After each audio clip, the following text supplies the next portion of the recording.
For those of you watching, this is the sixth take of this video. The whole reason why is because I sometimes stutter or you know, add some unnecessary details, making the video too long.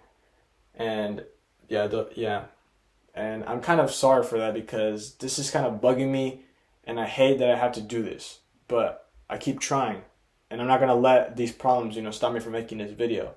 So if you're watching this video, thank you, because this video has been a struggle to make. Not editing, but filming. So thank you for watching this video and I hope you enjoy it.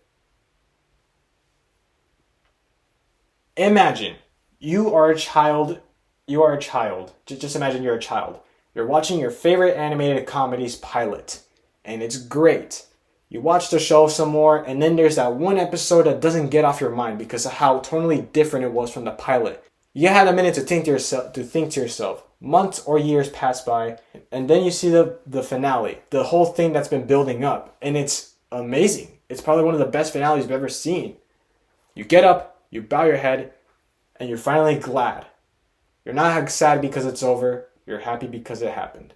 And there's something that has been happening in animated comedies, specifically ones that have been airing like Cartoon Network, Nickelodeon, and major networks. Because you get a pilot to a show, then the series episode, and then you get the finale, which the finale and the series episodes kind of contradict to the pilot. So I'm going to talk about three shows that I want to talk about, where they have a good pilot, and then they have a good pilot, and then they have a series episode, and then they have the finale, and why I concluded this theory that I've been having. First show I'm going to talk about straight up is Teen Titans. I'm not going to go too deep into Teen Titans. All I have to say is that it's probably a great show. You need to watch it. First episode of Teen Titans is I don't know if I remember this is the pilot, but it's where they have to stop Cinderblock from escaping prison, but then he escapes anyway, and then Cyborg blames it on Robin, but Robin blames it on Cyborg. And then the whole episode is just the Titans saying, "Hey, Robin, what you did was kind of mean. Make Cyborg go back." And Robin's like, "No." And the episode ends with Robin and the Titans defeating the villain. And then at the end, Robin was about to fall to his death, but he gets saved by Cyborg, saying that their relationship did not cause a crack. And it's good. The next episodes are funny.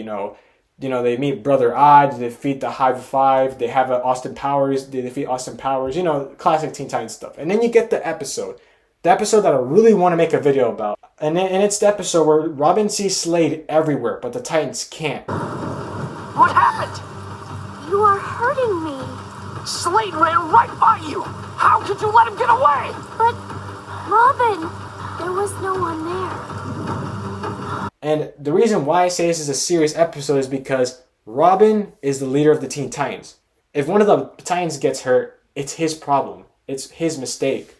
And the only person that can do such harm to the Titans is Slade.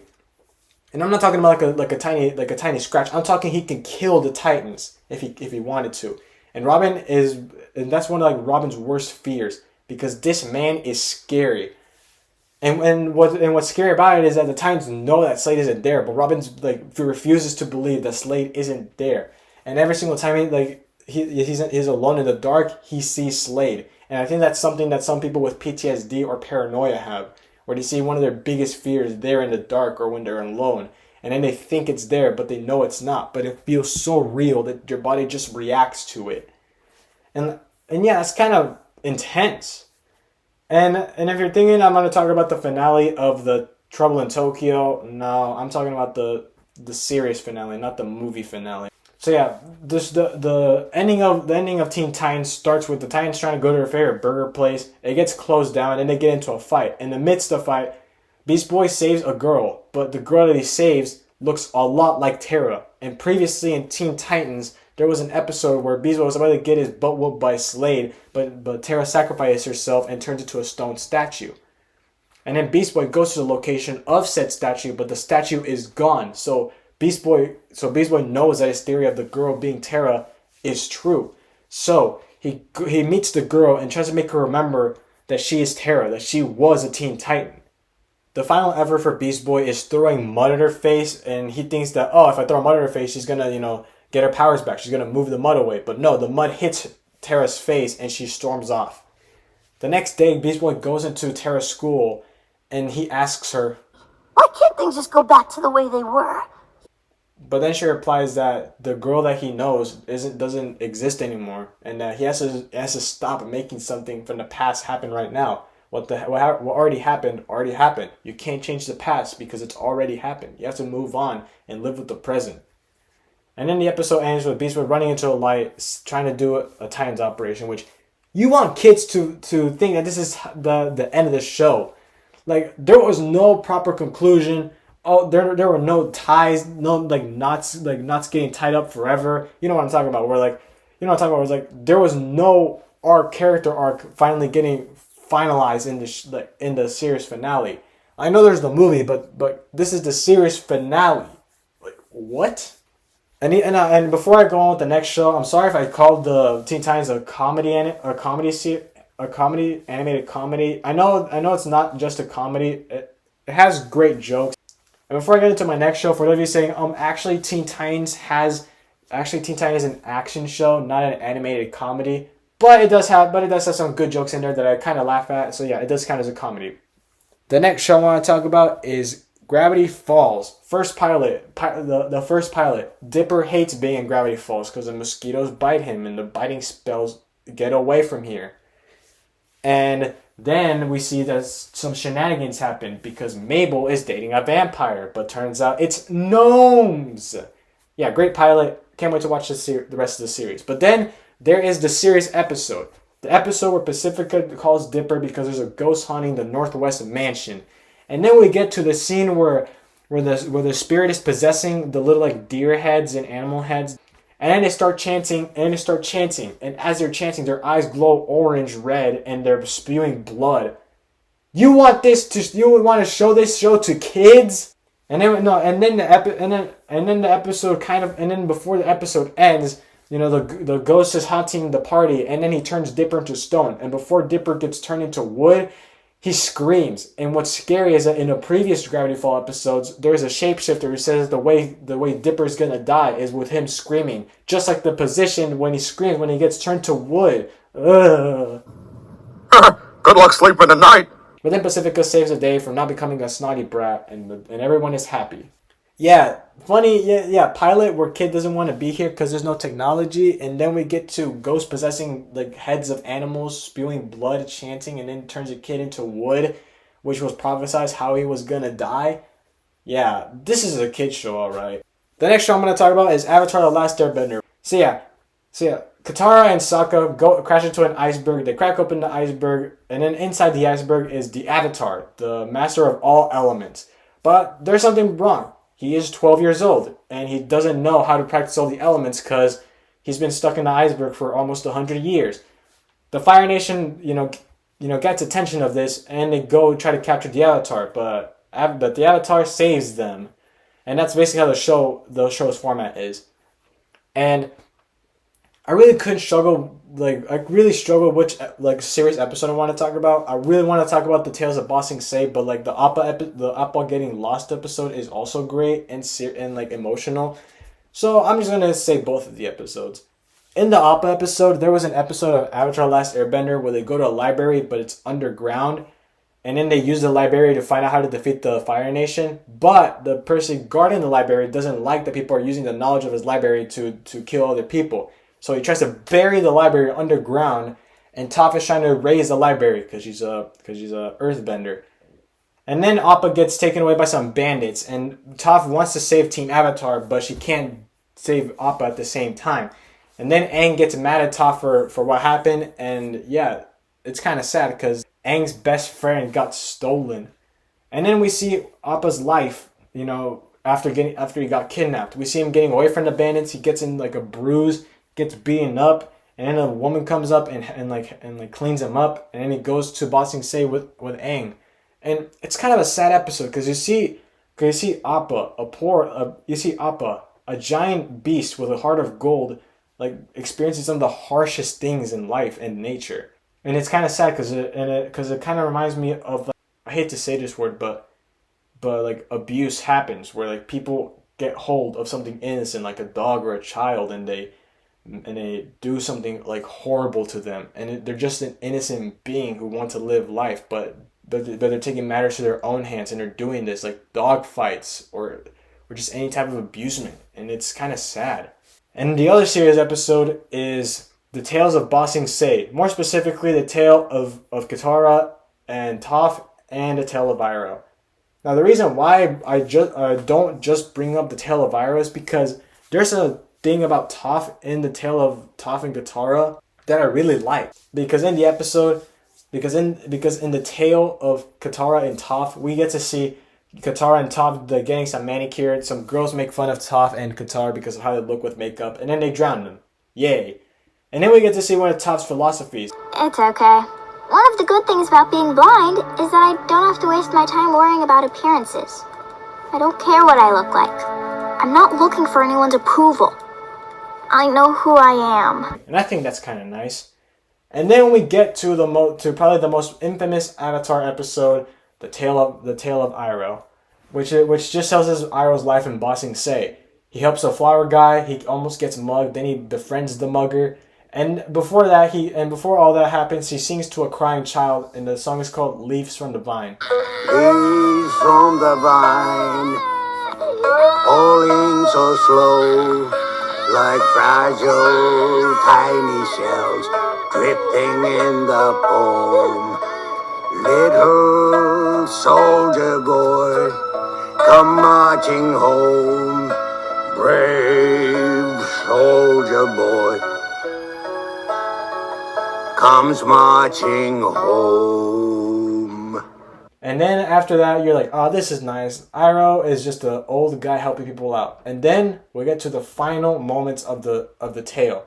Iroh climbs up a tree, climbs up a hill, and then we see that the hill has a tree. He sets up some incense candles and a portrait of his son.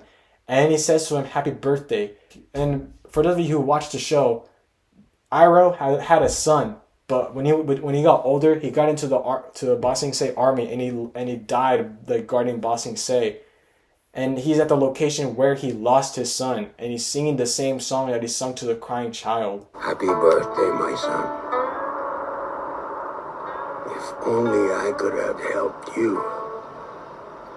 Leaves from the vine, falling so slow, like fragile tiny shells drifting in the foam. Little soldier boy, come marching home. Brave soldier boy comes marching home. And then, if that wasn't sad for you, this happens. Turns out that the voice actor for Iroh, Mako, died before this episode got out, and they had to hire a new voice actor for Uncle Iroh. Uncle Iroh is probably the best character in Avatar because despite all the pain and suffering that he endured, he's still happy with his life. And I think sometimes there are people out there who just wish they had a happy life, and then they see Iroh and then all the pain and suffering that he had, and especially endures that in the future. He's still happy. He still loves his family despite their hardships. And then we get to the finale, Zozen's comment, and then after an amazing action scene, we see the moment the whole show has been building up. Not just the fight, but Aang and Katara kiss. Yeah, that's the whole reason why they build up. Nobody gets their arc concluded except for Zuko, because he becomes Fire Lord, and we know he's gonna be a good Fire Lord because his sister was about to be Fire Lord, but like she's demented AF, and his father abused his child, the child being Zuko. So yeah, we know Zuko's going to be a good Fire Lord. And then we get to see Aang and Katara kiss, which that's the whole reason why we watched the show. After I've watched these three shows, I've realized something. These animated comedies, why do they end? Why do they have such a serious episode and then conclude the show in a sad but in a good way and an emotional way? And then I got it all. Ladies and gentlemen, what I'm talking about is called perception. You see, perception is basically saying you got something. And at first people are going to be like, man, that sucks. But the more they look into it, the more they appreciate it. And that is what I'm thinking here. The pilot is supposed to build up everything for the show. So if you don't like the pilot, you're probably not going to watch the show. And if you watch the pilot and enjoyed it, you probably will watch the entirety of the show. And then, and let's say, for example, you didn't like the pilot of say, Avatar The Last Airbender, or Teen Titans, or Randy Cunningham, Ninth Grade Ninja. And then you watch the rest of the show and you're starting to enjoy it. But then you get to the series episode, and that's when you appreciate the show. Then you watch the finale, and you appreciate the show even more because of the way they concluded the show. Then you watch the pilot again, and then you see how the pilot differs so much from the series episode, and of course, the finale. So that's why that's why these animated shows who have such a funny pilot. Jeff, and here we have Carson, Steve, Jason, and I'm sorry, I always forget your name. Schmebulok. Have a series episode and a great finale because they want people who initially doubted the show get into the show and hook them up with the series episode so they watch the finale, which makes them excited, and then they watch the rest, and then they reset and watch the show from episode 1.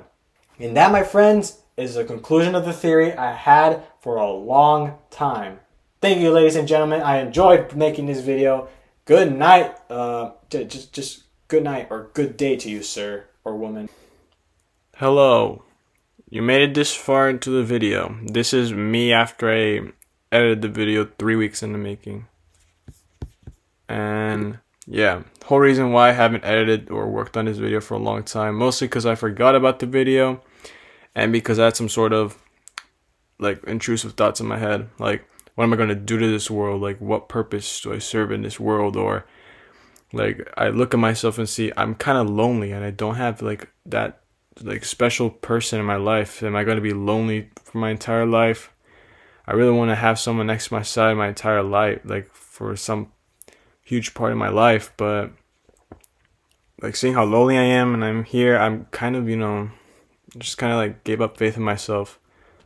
And then I, started going to church, listened to what the people were saying, to what the Father was saying. And I was kind of inspired for a little bit. I got back on my feet and I went editing this video. So yeah, I gotta thank God for, getting my hopes up and actually finishing this video. And also because my computer has been saying stuff like, the storage is full, get rid of like this folder. And it was the B-roll folder with all the B-roll footage for this video. So yeah, if you made this, and if you're wondering what that was, the 15 minutes 3-second mark, the next video I'm gonna make is the Randy Cunningham 9th grade ninja age of 3 video.